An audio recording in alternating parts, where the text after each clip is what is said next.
حضور اکرم صلی اللہ علیہ وآلہ وسلم کا ارشاد ہے،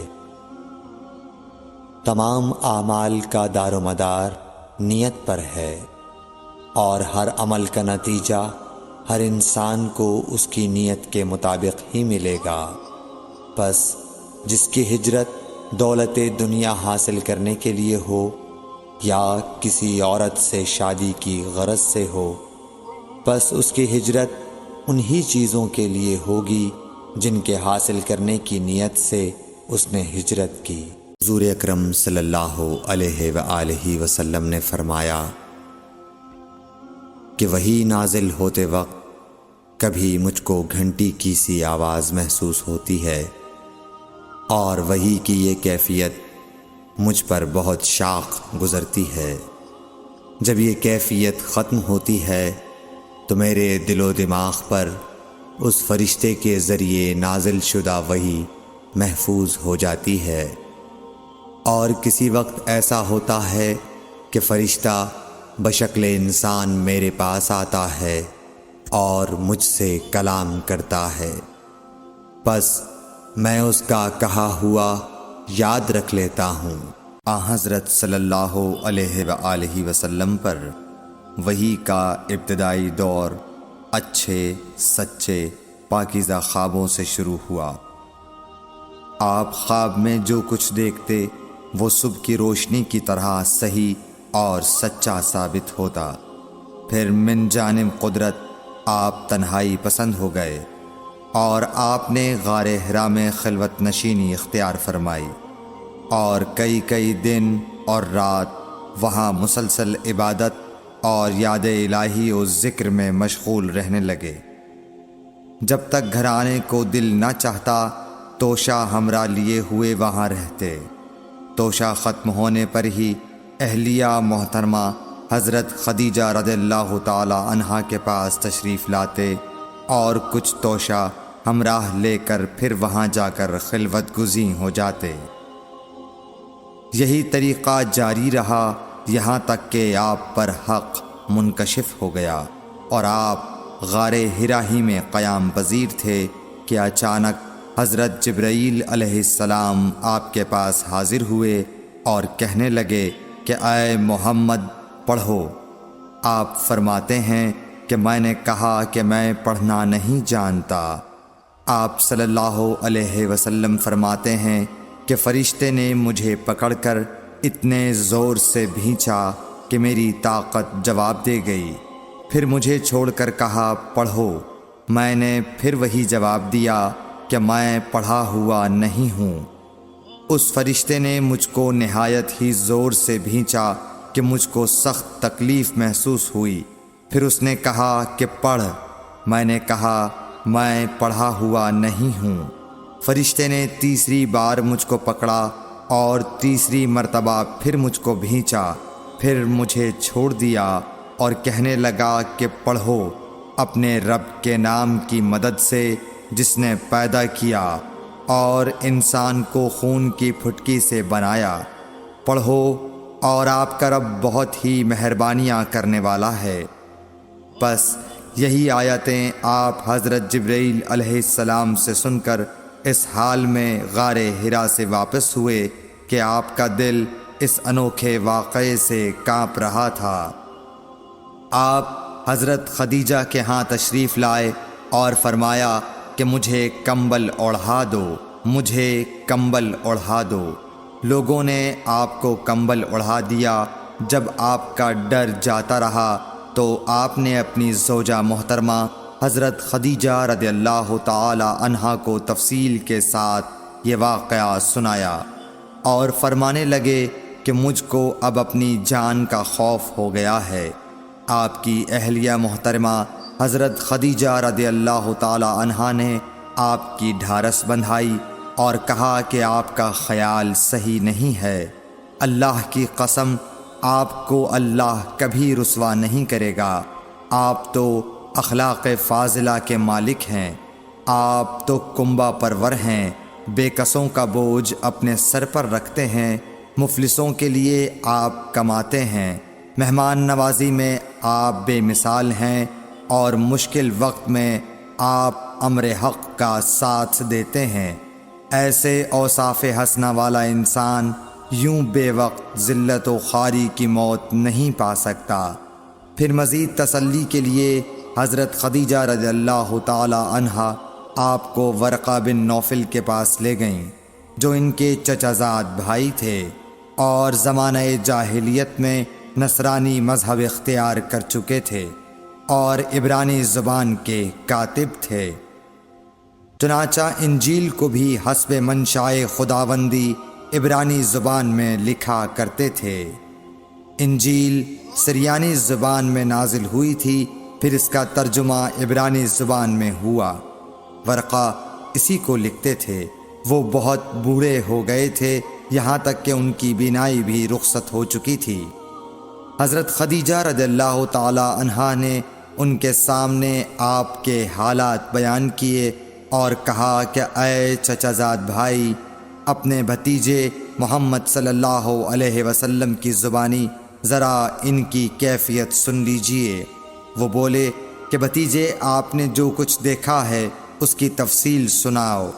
چنانچہ آپ صلی اللہ علیہ وآلہ وسلم نے از اول تا آخر پورا واقعہ سنایا، جسے سن کر ورقہ بے اختیار ہو کر بول اٹھے کہ یہ تو وہی ناموس معزز رازدان فرشتہ ہے جسے اللہ نے حضرت موسیٰ علیہ السلام پر وحی دے کر بھیجا تھا۔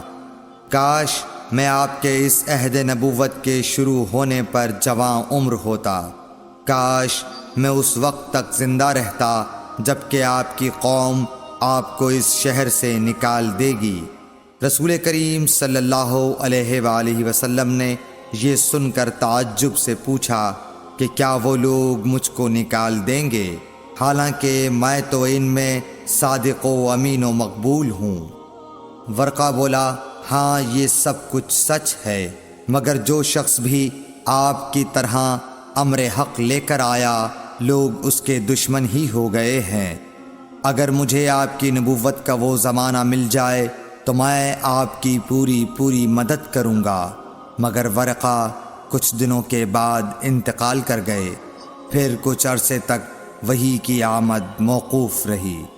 حضور اکرم صلی اللہ علیہ وآلہ وسلم نے وحی کے رک جانے کے زمانے کے حالات بیان فرماتے ہوئے کہا کہ ایک روز میں چلا جا رہا تھا کہ اچانک میں نے آسمان کی طرف ایک آواز سنی اور میں نے اپنا سر آسمان کی طرف اٹھایا۔ کیا دیکھتا ہوں کہ وہی فرشتہ جو میرے پاس غار حرا میں آیا تھا وہ آسمان و زمین کے بیچ میں ایک کرسی پر بیٹھا ہوا ہے۔ میں اس سے ڈر گیا اور گھر آنے پر میں نے پھر کمبل اوڑھنے کی خواہش ظاہر کی۔ اس وقت اللہ پاک کی طرف سے یہ آیات نازل ہوئیں، اے لحاف اوڑھ کر لیٹنے والے، اٹھ کھڑا ہو اور لوگوں کو عذاب الہی سے ڈرا اور اپنے رب کی بڑائی بیان کر اور اپنے کپڑوں کو پاک صاف رکھ اور گندگی سے دور رہ۔ اس کے بعد وہی تیزی کے ساتھ پے در پے آنے لگی۔ رسول اللہ صلی اللہ علیہ وآلہ وسلم نزول قرآن کے وقت بہت سختی محسوس فرمایا کرتے تھے، اور اس کی علامتوں میں سے ایک یہ تھی کہ یاد کرنے کے لیے آپ اپنے ہونٹوں کو ہلاتے تھے۔ ابن عباس رضی اللہ تعالیٰ عنہ نے کہا، میں اپنے ہونٹوں کو ہلاتا ہوں جس طرح آپ ہلاتے تھے۔ سعید کہتے ہیں، میں بھی اپنے ہونٹ ہلاتا ہوں جس طرح ابن عباس رضی اللہ تعالیٰ عنہ کو میں نے ہلاتے دیکھا۔ پھر انہوں نے اپنے ہونٹ ہلائے۔ ابن عباس رضی اللہ تعالیٰ عنہ نے کہا، پھر یہ آیت اتری کہ اے محمد، قرآن کو جلد جلد یاد کرنے کے لیے اپنی زبان نہ ہلاؤ، اس کا جمع کر دینا اور پڑھا دینا ہمارا ذمہ ہے۔ حضرت ابن عباس رضی اللہ تعالیٰ عنہ کہتے ہیں، یعنی قرآن آپ صلی اللہ علیہ وآلہ وسلم کے دل میں جمع دینا اور پڑھا دینا ہمارے ذمہ ہے۔ پھر جب ہم پڑھ چکے تو اس پڑھے ہوئے کی اتباع کرو۔ ابن عباس رضی اللہ تعالیٰ عنہ فرماتے ہیں اس کا مطلب یہ ہے آپ اس کو خاموشی کے ساتھ سنتے رہو، اس کے بعد مطلب سمجھا دینا ہمارے ذمہ ہے، پھر یقیناً یہ ہماری ذمہ داری ہے کہ آپ اس کو پڑھو، یعنی اس کو محفوظ کر سکو۔ چنانچہ اس کے بعد جب آپ کے پاس حضرت جبرائیل علیہ السلام وحی لے کر آتے تو آپ توجہ سے سنتے، جب وہ چلے جاتے تو رسول اللہ صلی اللہ علیہ وسلم اس وحی کو اس طرح پڑھتے جس طرح حضرت جبرائیل علیہ السلام نے اسے پڑھا تھا۔ رسول اللہ صلی اللہ علیہ وآلہ وسلم سب لوگوں سے زیادہ جواد، سخی تھے، اور رمضان میں دوسرے اوقات کے مقابلے میں جب جبرائیل علیہ السلام آپ صلی اللہ علیہ وآلہ وسلم سے ملتے بہت ہی زیادہ جود و کرم فرماتے۔ جبرائیل علیہ السلام رمضان کی ہر رات میں آپ صلی اللہ علیہ وآلہ وسلم سے ملاقات کرتے اور آپ کے ساتھ قرآن کا دورہ کرتے۔ غرض حضرت صلی اللہ علیہ وآلہ وسلم لوگوں کو بھلائی پہنچانے میں بارش لانے والی ہوا سے بھی زیادہ جود و کرم فرمایا کرتے تھے۔ صحیح بخاری حدیث نمبر 6۔ ہرقل شاہ روم نے قریش کے قافلے میں ایک آدمی بلانے کو بھیجا، اور اس وقت یہ لوگ تجارت کے لیے ملک شام گئے ہوئے تھے، اور یہ وہ زمانہ تھا جب رسول اللہ صلی اللہ علیہ وسلم نے قریش اور ابو سفیان سے ایک وقتی عہد کیا ہوا تھا۔ جب ابو سفیان اور دوسرے لوگ ہرقل کے پاس ایلیا پہنچے جہاں ہرقل نے دربار طلب کیا تھا، اس کے گرد روم کے بڑے بڑے لوگ، علماء، وزراء و امراء بیٹھے ہوئے تھے۔ ہرقل نے ان کو اور اپنے ترجمان کو بلوایا، پھر ان سے پوچھا کہ تم میں سے کون شخص مدعی رسالت کا زیادہ قریبی عزیز ہے؟ ابو سفیان کہتے ہیں کہ میں بول اٹھا کہ میں اس کا سب سے زیادہ قریبی رشتہ دار ہوں۔ یہ سن کر ہرقل نے حکم دیا کہ اس ابو سفیان کو میرے قریب لا کر بٹھاؤ اور اس کے ساتھیوں کو اس کی پیٹھ کے پیچھے بٹھا دو۔ پھر اپنے ترجمان سے کہا کہ ان لوگوں سے کہہ دو کہ میں ابو سفیان سے اس شخص یعنی محمد صلی اللہ علیہ وسلم کے حالات پوچھتا ہوں، اگر یہ مجھ سے کسی بات میں جھوٹ بول دے تو تم اس کا جھوٹ ظاہر کر دینا۔ ابو سفیان کا قول ہے کہ خدا کی قسم اگر مجھے یہ غیرت نہ آتی کہ یہ لوگ مجھ کو جھٹلائیں گے تو میں آپ صلی اللہ علیہ وسلم کی نسبت ضرور غلط گوئی سے کام لیتا۔ خیر، پہلی بات جو ہرقل نے مجھ سے پوچھی وہ یہ کہ اس شخص کا خاندان تم لوگوں میں کیسا ہے؟ میں نے کہا وہ تو بڑے اونچے عالی نسب والے ہیں۔ کہنے لگا اس سے پہلے بھی کسی نے تم لوگوں میں ایسی بات کہی تھی؟ میں نے کہا نہیں۔ کہنے لگا اچھا اس کے بڑوں میں کوئی بادشاہ ہوا ہے؟ میں نے کہا نہیں۔ پھر اس نے کہا بڑے لوگوں نے اس کی پیروی اختیار کی ہے یا کمزوروں نے؟ میں نے کہا نہیں، کمزوروں نے۔ پھر کہنے لگا اس کے تابعدار روز بڑھتے جاتے ہیں یا کوئی ساتھی پھر بھی جاتا ہے؟ میں نے کہا نہیں۔ کہنے لگا کیا اپنے اس دعوی نبوت سے پہلے کبھی کسی بھی موقع پر اس نے جھوٹ بولا ہے؟ میں نے کہا نہیں، اور اب ہماری اس سے صلح کی ایک مقررہ مدت ٹھہری ہوئی ہے، معلوم نہیں وہ اس میں کیا کرنے والا ہے۔ ابو سفیان کہتے ہیں میں اس بات کے سوا اور کوئی جھوٹ اس گفتگو میں شامل نہ کر سکا۔ ہرقل نے کہا کیا تمہاری اس سے کبھی لڑائی بھی ہوئی ہے؟ ہم نے کہا کہ ہاں۔ بولا پھر تمہاری اور اس کی جنگ کا کیا حال ہوتا ہے؟ میں نے کہا لڑائی ڈول کی طرح ہے، کبھی وہ ہم سے میدان جنگ جیت لیتے ہیں اور کبھی ہم ان سے جیت لیتے ہیں۔ ہرقل نے پوچھا وہ تمہیں کس بات کا حکم دیتا ہے؟ میں نے کہا وہ کہتا ہے کہ صرف ایک اللہ ہی کی عبادت کرو، اس کا کسی کو شریک نہ بناؤ، اور اپنے باپ دادا کی شرک کی باتیں چھوڑ دو، اور ہمیں نماز پڑھنے، سچ بولنے، پرہیزگاری اور صلہ رحمی کا حکم دیتا ہے۔ یہ سب سن کر پھر ہرقل نے اپنے ترجمان سے کہا کہ ابو سفیان سے کہہ دے کہ میں نے تم سے اس کا نسب پوچھا تو تم نے کہا کہ وہ ہم سے عالی نسب ہے، اور پیغمبر اپنی قوم میں عالی نسب ہی بھیجے جایا کرتے ہیں۔ میں نے تم سے پوچھا کہ دعویٰ نبوت کی یہ بات تمہارے اندر اس سے پہلے کسی اور نے بھی کہی تھی، تو تم نے جواب دیا کہ نہیں۔ تب میں نے اپنے دل میں کہا کہ اگر یہ بات اس سے پہلے کسی اور نے کہی ہوتی تو میں سمجھتا کہ اس شخص نے بھی اسی بات کی تقلید کی ہے جو پہلے کہی جا چکی ہے۔ میں نے تم سے پوچھا کہ اس کے بڑوں میں کوئی بادشاہ بھی گزرا ہے، تو تم نے کہا کہ نہیں۔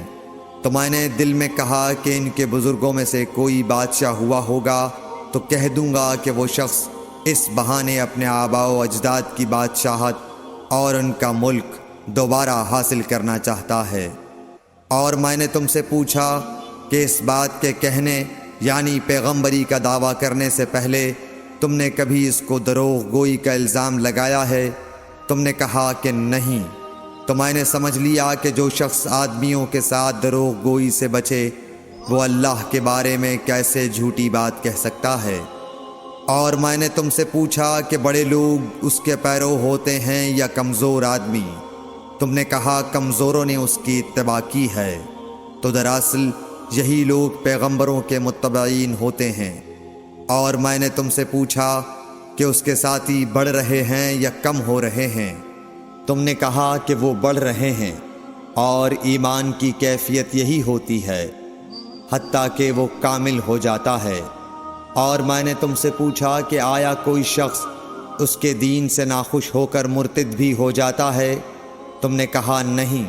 تو ایمان کی خاصیت بھی یہی ہے، جن کے دلوں میں اس کی مسرت رچ بس جائے وہ اس سے لوٹا نہیں کرتے۔ اور میں نے تم سے پوچھا کہ آیا وہ کبھی عہد شکنی کرتے ہیں؟ تم نے کہا نہیں۔ پیغمبروں کا یہی حال ہوتا ہے، وہ عہد کی خلاف ورزی نہیں کرتے۔ اور میں نے تم سے کہا کہ وہ تم سے کس چیز کے لیے کہتے ہیں؟ تم نے کہا کہ وہ ہمیں حکم دیتے ہیں کہ اللہ کی عبادت کرو، اس کے ساتھ کسی کو شریک نہ ٹھہراؤ، اور تمہیں بتوں کی پرستش سے روکتے ہیں، سچ بولنے اور پرہیزگاری کا حکم دیتے ہیں۔ لہٰذا اگر یہ باتیں جو تم کہہ رہے ہو سچ ہیں تو ان قریب وہ اس جگہ کا مالک ہو جائے گا کہ جہاں میرے یہ دونوں پاؤں ہیں۔ مجھے معلوم تھا کہ وہ پیغمبر آنے والا ہے، مگر مجھے یہ معلوم نہیں تھا کہ وہ تمہارے اندر ہوگا۔ اگر میں جانتا کہ اس تک پہنچ سکوں گا تو اس سے ملنے کے لیے ہر تکلیف گوارا کرتا۔ اگر میں اس کے پاس ہوتا تو اس کے پاؤں دھوتا۔ ہرقل نے رسول اللہ صلی اللہ علیہ وسلم کا وہ خط منگایا جو آپ نے وحیہ کلبی رضی اللہ تعالیٰ عنہ کے ذریعے حاکم بصرہ کے پاس بھیجا تھا، اور اس نے وہ ہرقل کے پاس بھیج دیا تھا۔ پھر اس کو پڑھا تو اس میں لکھا تھا، اللہ کے نام کے ساتھ جو نہایت مہربان اور رحم والا ہے۔ اللہ کے بندے اور اس کے پیغمبر محمد صلی اللہ علیہ وسلم کی طرف سے یہ خط ہے شاہ روم کے لیے۔ اس شخص پر سلام ہو جو ہدایت کی پیروی کرے۔ اس کے بعد میں آپ کے سامنے دعوت اسلام پیش کرتا ہوں۔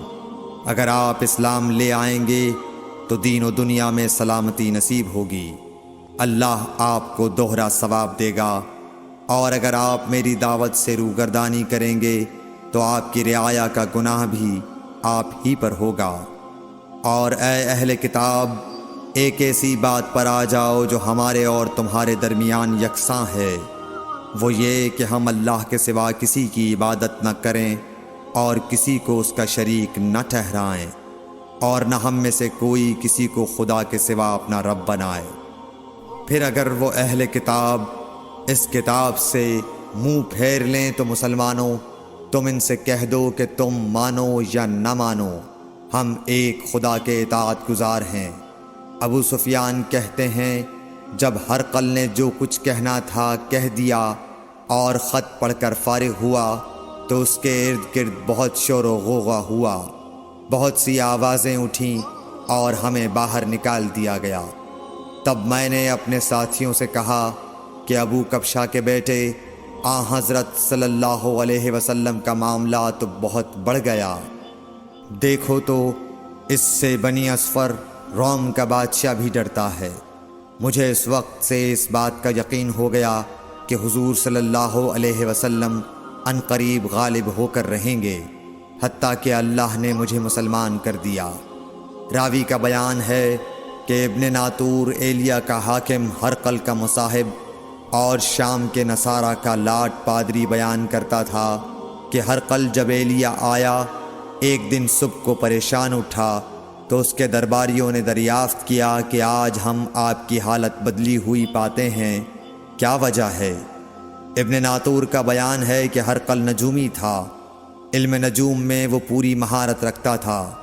اس نے اپنے ہم نشینوں کو بتایا کہ میں نے آج رات ستاروں پر نظر ڈالی تو دیکھا کہ ختنہ کرنے والوں کا بادشاہ ہمارے ملک پر غالب آ گیا ہے۔ بھلا اس زمانے میں کون لوگ ختنہ کرتے ہیں؟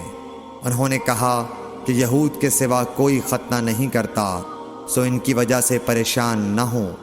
سلطنت کے تمام شہروں میں یہ حکم لکھ بھیجیے کہ وہاں جتنے یہودی ہوں سب قتل کر دیے جائیں۔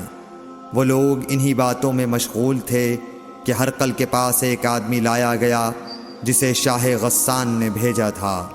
اس نے رسول اللہ صلی اللہ علیہ وسلم کے حالات بیان کیے۔ جب ہرقل نے سارے حالات سن لیے تو کہا کہ جا کر دیکھو وہ ختنہ کیے ہوئے ہے یا نہیں۔ انہوں نے اسے دیکھا تو بتلایا کہ وہ ختنہ کیا ہوا ہے۔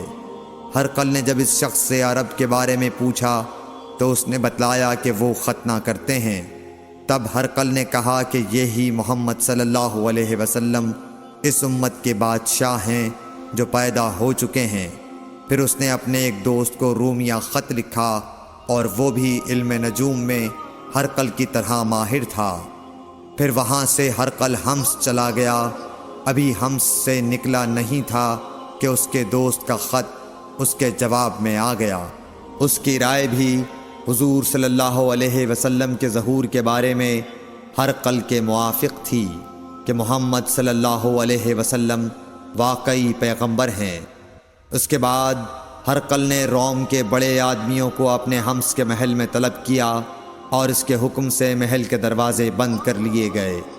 پھر وہ اپنے خاص محل سے باہر آیا اور کہا، اے روم والو، کیا ہدایت اور کامیابی میں کچھ حصہ تمہارے لیے بھی ہے؟ اگر تم اپنی سلطنت کی بقا چاہتے ہو تو پھر اس نبی صلی اللہ علیہ وسلم کی بیعت کر لو اور مسلمان ہو جاؤ۔ یہ سننا تھا کہ پھر لوگ وحشی گدھوں کی طرح دروازوں کی طرف دوڑے، مگر انہیں بند پایا۔ آخر جب ہرقل نے اس بات سے ان کی یہ نفرت دیکھی اور ان کے ایمان لانے سے مایوس ہو گیا تو کہنے لگا کہ ان لوگوں کو میرے پاس لاؤ۔ جب وہ دوبارہ آئے تو اس نے کہا، میں نے جو بات کہی تھی اس سے تمہاری دینی پختگی کی آزمائش مقصود تھی، سو وہ میں نے دیکھ لی۔ تب یہ بات سن کر وہ سب کے سب اس کے سامنے سجدے میں گر پڑے اور اس سے خوش ہو گئے۔ بالآخر ہرقل کی آخری حالت یہی رہی۔ رسول اللہ صلی اللہ علیہ وسلم نے فرمایا، اسلام کی بنیاد 5 چیزوں پر قائم کی گئی ہے۔ اول، گواہی دینا کہ اللہ کے سوا کوئی معبود نہیں اور بے شک حضرت محمد صلی اللہ علیہ وسلم اللہ کے سچے رسول ہیں، اور نماز قائم کرنا اور زکوٰۃ ادا کرنا اور حج کرنا اور رمضان کے روزے رکھنا۔ نبی کریم صلی اللہ علیہ وآلہ وسلم نے فرمایا کہ ایمان کی 60 سے کچھ اوپر شاخیں ہیں، اور حیا شرم بھی ایمان کی ایک شاخ ہے۔ صحیح بخاری حدیث نمبر 9۔ حضرت محمد مصطفیٰ صلی اللہ علیہ وآلہ وسلم نے فرمایا، مسلمان وہ ہے جس کی زبان اور ہاتھ سے مسلمان بچے رہیں، اور مہاجر وہ ہے جو ان کاموں کو چھوڑ دے جن سے اللہ نے منع فرمایا۔ صحیح بخاری حدیث نمبر 10۔ لوگوں نے پوچھا، یا رسول اللہ، کون سا اسلام افضل ہے؟ تو نبی صلی اللہ علیہ وسلم نے فرمایا، وہ جس کے ماننے والے مسلمانوں کی زبان اور ہاتھ سے سارے مسلمان سلامتی میں رہیں۔ صحیح بخاری حدیث نمبر 11۔ ایک دن ایک آدمی نے حضرت صلی اللہ علیہ وسلم سے پوچھا کہ کون سا اسلام بہتر ہے؟ فرمایا، یہ کہ تم کھانا کھلاؤ اور جس کو پہچانو اس کو بھی اور جس کو نہ پہچانو اس کو بھی، الغرض سب کو سلام کرو۔ صحیح بخاری حدیث نمبر 12۔ حضور اکرم صلی اللہ علیہ وآلہ وسلم نے فرمایا، تم میں سے کوئی شخص ایماندار نہ ہوگا جب تک اپنے بھائی کے لیے وہ نہ چاہے جو اپنے نفس کے لیے چاہتا ہے۔ صحیح بخاری حدیث نمبر 13۔ رسول کریم صلی اللہ علیہ وسلم نے فرمایا، قسم ہے اس ذات کی جس کے ہاتھ میں میری جان ہے، تم میں سے کوئی بھی ایماندار نہ ہوگا جب تک میں اس کے والد اور اولاد سے بھی زیادہ اس کا محبوب نہ بن جاؤں۔ صحیح بخاری حدیث نمبر 14۔ حضرت صلی اللہ علیہ وسلم نے فرمایا، تم میں سے کوئی شخص ایماندار نہ ہوگا جب تک اس کے والد اور اس کی اولاد اور تمام لوگوں سے زیادہ اس کے دل میں میری محبت نہ ہو جائے۔ صحیح بخاری حدیث نمبر 15۔ نبی کریم صلی اللہ علیہ وآلہ وسلم نے فرمایا، 3 خصلتیں ایسی ہیں کہ جس میں یہ پیدا ہو جائیں اس نے ایمان کی مٹھاس کو پا لیا۔ اول یہ کہ اللہ اور اس کا رسول اس کے نزدیک سب سے زیادہ محبوب بن جائیں۔ دوسرے یہ کہ وہ کسی انسان سے محض اللہ کی رضا کے لیے محبت رکھے۔ تیسرے یہ کہ وہ کفر میں واپس لوٹنے کو ایسا برا جانے جیسا کہ آگ میں ڈالے جانے کو برا جانتا ہے۔ صحیح بخاری حدیث نمبر 16۔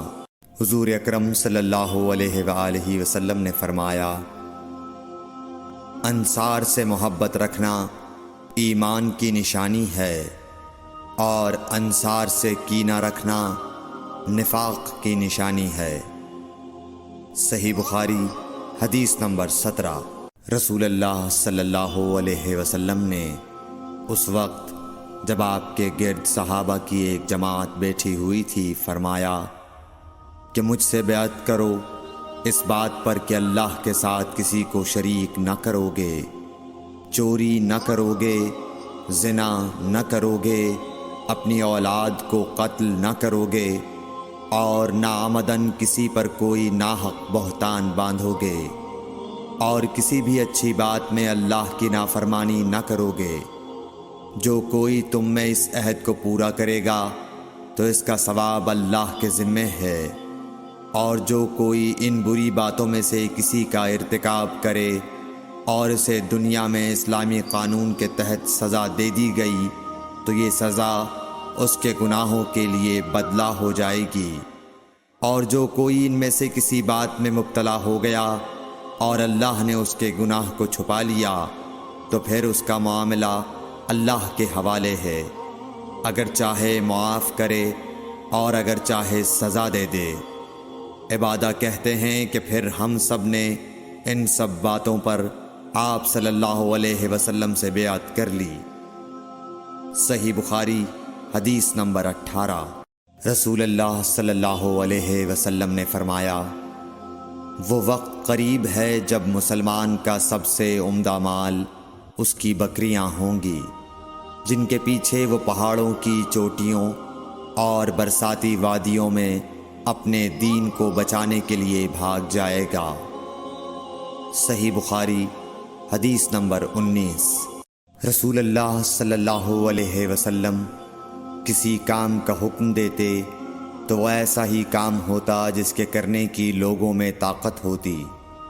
اس پر صحابہ کرام نے عرض کیا کہ یا رسول اللہ، ہم لوگ تو آپ جیسے نہیں ہیں، آپ تو معصوم ہیں اور آپ کی اللہ پاک نے اگلی پچھلی سب لغزشیں معاف فرما دی ہیں، اس لیے ہمیں اپنے سے کچھ زیادہ عبادت کرنے کا حکم فرمائیے۔ یہ سن کر آپ ناراض ہوئے، حتیٰ کہ خفگی آپ کے چہرہ مبارک سے ظاہر ہونے لگی۔ پھر فرمایا کہ بے شک میں تم سب سے زیادہ اللہ سے ڈرتا ہوں اور تم سب سے زیادہ اسے جانتا ہوں، بس تم مجھ سے بڑھ کر عبادت نہیں کر سکتے۔ صحیح بخاری حدیث نمبر 20۔